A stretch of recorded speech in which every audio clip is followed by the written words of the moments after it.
करते हैं telecom space की एक बड़ी खबर। वोडाफोन आइडिया स्टॉक आपकी स्क्रीन पर लेकर आएंगे। 8 रुपए के आसपास दरअसल कर रहा है कारोबार। ऐसी खबरें हैं कि दरअसल कुमार मंगलम बिरला जो प्रोमोटर हैं दरअसल वोडाफोन आइडिया के, उन्होंने सरकार को एक चिट्ठी लिखी है और वो कह रहे हैं कि प्रेशर इतना ज्यादा ये एजीआर वाले मामले में हो गया है, सरकार ही अब कंपनी में हिस्सा ले ले, वही मैनेज करें। तो अब आपके सामने असीम को जोड़ते हैं। असीम, एग्जैक्टली इस चिट्ठी में क्या लिखा गया है? क्या जो दर्द एजीआर पेमेंट का साफ इन कंपनियों पर भारी है, स्पेशली वोडाफोन आइडिया, उसकी एक रिफ्लेक्शन है ये चिट्ठी? जी, सही कहा आपने। उसकी एक रिफ्लेक्शन जो आपको इस चिट्ठी में साफ देखने को जो मिलेगी।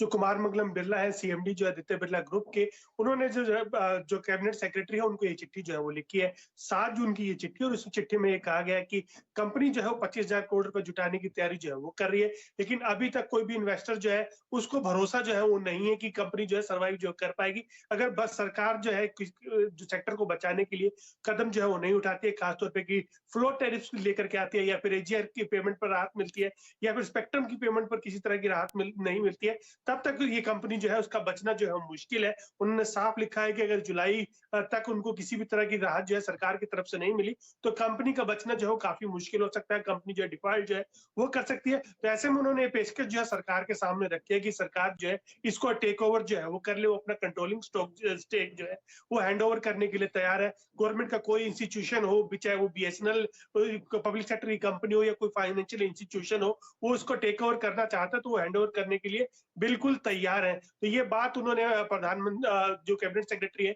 उनको कही है। जो हमें सूत्रों के हवाले से ये भी जानकारी मिली कि जल्दी टेलीकॉम सेक्टर को राहत देने के लिए तो कदम जो है वो भी उठाए जा सकते हैं। तो जल्दी आप देखेंगे कोई कई स्टेप जो है टेलीकॉम सेक्टर को राहत देने के लिए आपको दिखाई देते जो है पड़ेंगे। कदम उठाया जाएगा? क्योंकि देखिए ये एजीआर का मामला और इतना बड़ा बकाया इन कंपनियों पर हावी है, वो चुकाना पड़ेगा। फंड रेज करने की कोशिश कर रही है कंपनियां, वो नहीं हो पा रहा है, और ज्यादातर कस्टमर निवेशक यही कह रहे हैं कि आपके सामने इतना बड़ा पहाड़ है इस बकाये का, इसीलिए शायद इंटरेस्ट इतना नहीं आ रहा है जितना शायद मिल सकता था। डीओटी की जो बैठक होने वाली है उसमें किन किन प्रपोजल्स पर काम किया जाएगा, किस तरह की राहत मिल सकती है? असीम, ये भी फटाफट समझा दीजिए। देखिए, जो भी राहत मिलेगी वो पूरी इंडस्ट्री को मिलेगी। ऐसा नहीं होगा कि किसी स्पेसिफिक एक कंपनी को लेकर के सरकार जो है काम करेगी। टैरिफ्स में आपने देखा कि पहले ही बढ़ोतरी जो होनी शुरू हो गई है।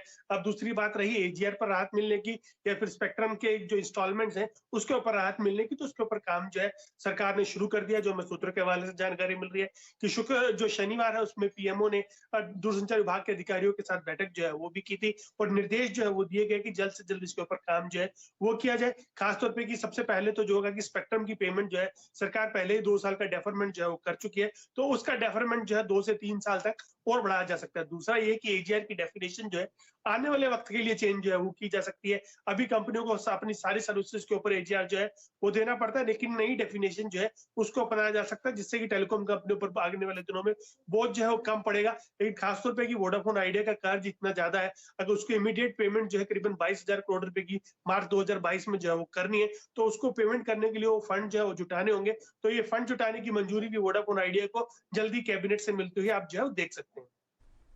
शुक्रिया असीम इस अपडेट के लिए। तो देखते हैं अब डीओटी की बैठक में किस तरह की राहत मिलती है, लेकिन ये राहत आगे के लिए बिजनेस के लिए होगी, रेट्रोस्पेक्टिव राहत नहीं मिलने वाली है।